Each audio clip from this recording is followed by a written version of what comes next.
Kumusta mga subscribers? Ito ang ating ZTE F50 na 5G. Ngayon marami ang nagtatanong kung pwede ba ang TNT na SIM. Ito siya. So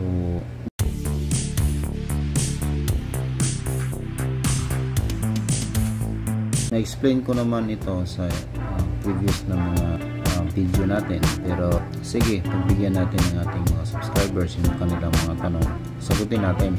So bumili tayo ng TNT 5G na SIM para lagyan natin dito kung ano yung magiging speed test niya. Okay, una mag-register muna tayo sa promo ng TNT. Nandito kasi ang TNT na SIM, nilagay na natin dito. So punta ka lang sa asterisk 123 tag and then all. Ang TNT pala guys, meron siyang promo. Itong number 2, all access 99 for only 50. Click natin number 2, send. Yan, limited time offer, discounted all access 99 at 50 pesos lang. Meron ka ng 7GB plus 2GB, 15 days pa. Thank you, confirmation na okay na, so cancel na natin yan. Punta tayo sa ating messages. Hintayin natin ang ating message. Na, tuloy ang saya, may discounted all access 99 at 50 ka na with total 9GB. Pumasok na ang ating promo. Lipat na natin ang ating SIM dito sa ating ZTE F50 5G na router. Yan, ito yung ating SIM guys na TNT. Lipat natin dito. Palitan natin itong 5G na TNT SIM. Pasok na natin.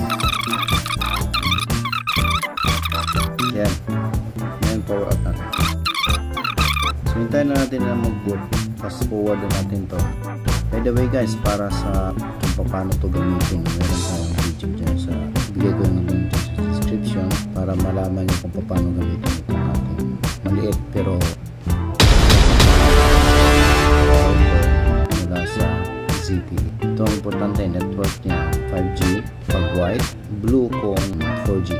SIM 5G naman talaga. Lahat ng SIM kasi ngayon puro 5G na, so mas maigi na meron tayong 5G na router. Ngayon, kukonekta tayo sa ating router na to at try natin kung gaano kalakas. Bali, nandito pala tayo ngayon dyan sa Matina router. So ito, nakonekta na kasi ito sa kanyang SSID. Ngayon, speed test natin and then run speed test. Yan, nasa 100 plus 100 Mbps ang ating speed.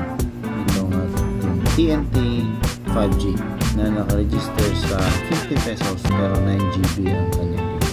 So sa mga nagtatanong dyan guys, ito lang sagot sa inyong mga katanungan kung pwede talaga kasi open tayo naman. Pero marami din kasi nagtatanong talaga gusto nila actual, ito na yung actual 122.4 Mbps.